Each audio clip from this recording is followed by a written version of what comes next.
Shalom saudara, Tuhan adalah tempat perlindungan yang teguh. Bersama Dia kita tidak akan goyah. Amin. Puji nama Tuhan, renungan firman Tuhan pada pagi ini terambil di dalam Amsal 18 ayat 21. Firman Allah berkata, hidup dan mati dikuasai lidah. Siapa suka menggemakannya akan memakan buahnya. Saudara, lidah adalah anggota yang kecil pada tubuh manusia. Yakobus 3 mengatakan bahwa lidah itu seperti api. Walaupun kecil, tetapi dia bisa menimbulkan perkara yang sangat besar. Api memiliki begitu banyak kegunaannya bagi manusia. Ia dipakai untuk memasak, menghangatkan badan, juga sebagai penerang ketika keadaan gelap. Dan masih banyak kegunaan api lainnya. Tetapi kalau api ini tidak dijaga, dia bisa menimbulkan atau menyebabkan bahaya yang sangat besar, yaitu kebakaran.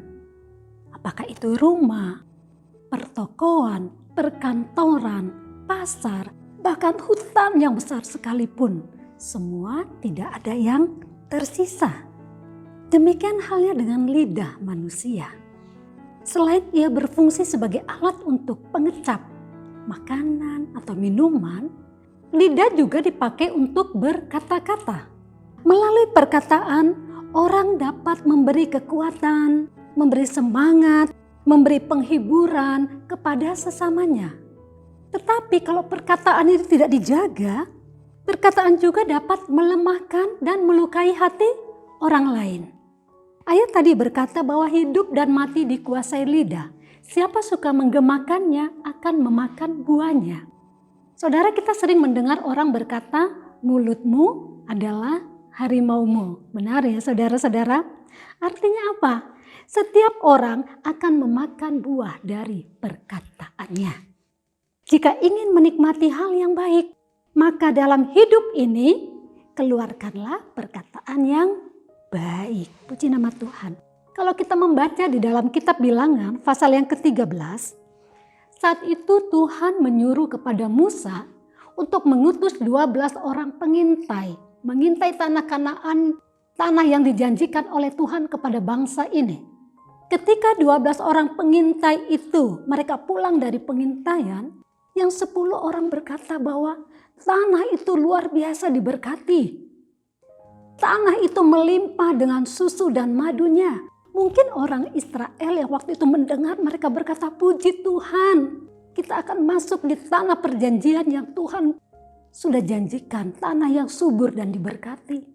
Tetapi 10 orang ini melanjutkan, mereka berkata, tetapi tanah itu penduduknya adalah orang-orang yang kuat. Kota mereka adalah kota yang berkubu, penduduknya tinggi-tinggi dan pemakan sesamanya. Oh, saudara-saudara, lalu mereka berkata lagi, kita tidak akan bisa masuk ke dalam tanah Kanaan. Ketika mendengar perkataan itu, seluruh bangsa Israel ini mereka menangis, mereka mulai bersungut-sungut dan menyalahkan Musa dan Harun.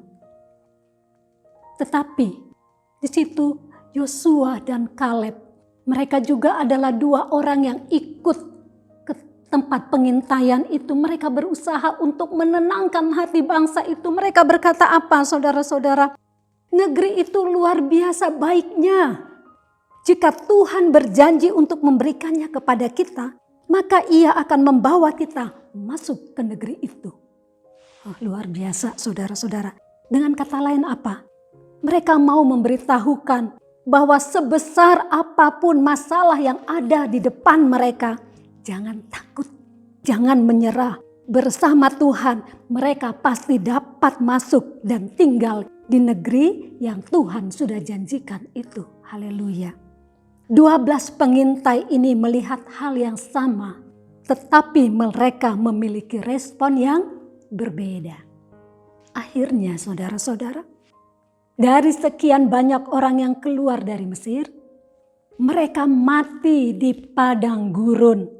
Tidak ada yang dapat masuk ke tanah perjanjian itu, kecuali Yosua dan Kaleb yang tetap hidup, dan generasi yang ada di bawahnya, merekalah yang dapat masuk ke dalam tanah perjanjian yang Allah sudah janjikan kepada mereka.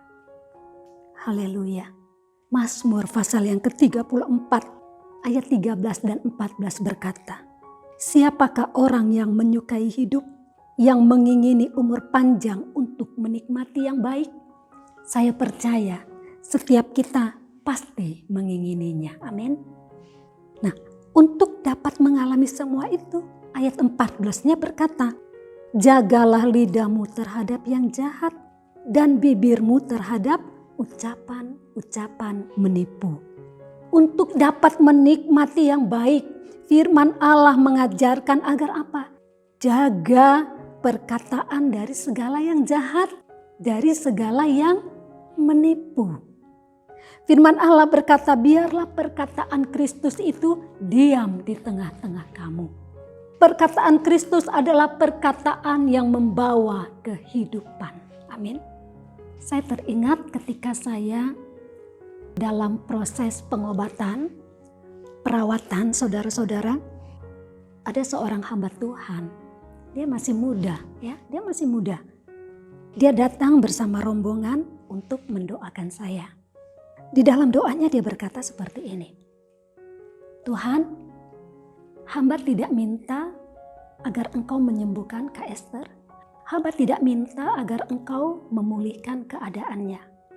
Jujur saudara, pada saat itu inilah kali pertama saya mendengar ada doa seperti itu ya saudara-saudara. Kemudian dia melanjutkan, "Karena saya tahu Tuhan sudah menyembuhkan dan memulihkan Kak Esther." Ketika saya mendengar perkataan itu, saya seperti mendapat siraman air yang segar saudara-saudara.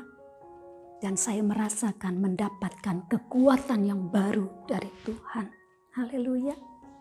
Saudara yang diberkati Tuhan, dimanapun engkau berada, biarlah perkataan Kristus senantiasa tinggal di dalam hidup kita. Kita gunakan setiap perkataan kita untuk membangun, bukan untuk meruntuhkan. Untuk menguatkan, bukan untuk melemahkan. Sehingga melalui perkataan kita juga, melalui setiap perkataan kita juga, orang lain mendapatkan berkat. Puji Tuhan, melalui renungan firman Tuhan pagi ini sudah mengingatkan kepada kita, biarlah kita senantiasa menjaga setiap perkataan kita agar senantiasa menjadi berkat. Amin. Tuhan Yesus memberkati. Mari kita berdoa. Bapa yang baik, di dalam nama Tuhan Yesus Kristus, kami mengucap syukur kepadamu. Terima kasih buat firman yang telah kami dengarkan pada pagi ini. Tuhan, biar Engkau selalu mengurapi kehidupan kami. Pakailah perkataan kami Tuhan menjadi berkat, sehingga lewat setiap perkataan kami dapat menjadi kekuatan bagi orang-orang lain. Sehingga orang yang lemah dapat dikuatkan, orang yang susah dapat dihiburkan melalui setiap perkataan kami. Terima kasih, jadikan kami saluran berkat-Mu. Dimanapun umat-Mu mendengarkan firman-Mu pagi ini, Tuhan tolong apapun pergumulan mereka, Tuhan sudah menjadi jawaban. Tuhanlah kekuatan kami, bersama-Mu kami tidak akan goyah. Terima kasih buat hari yang baru ini. Kami masuki hari ini bersama dan di dalam nama Tuhan Yesus Kristus. Haleluya. Amin.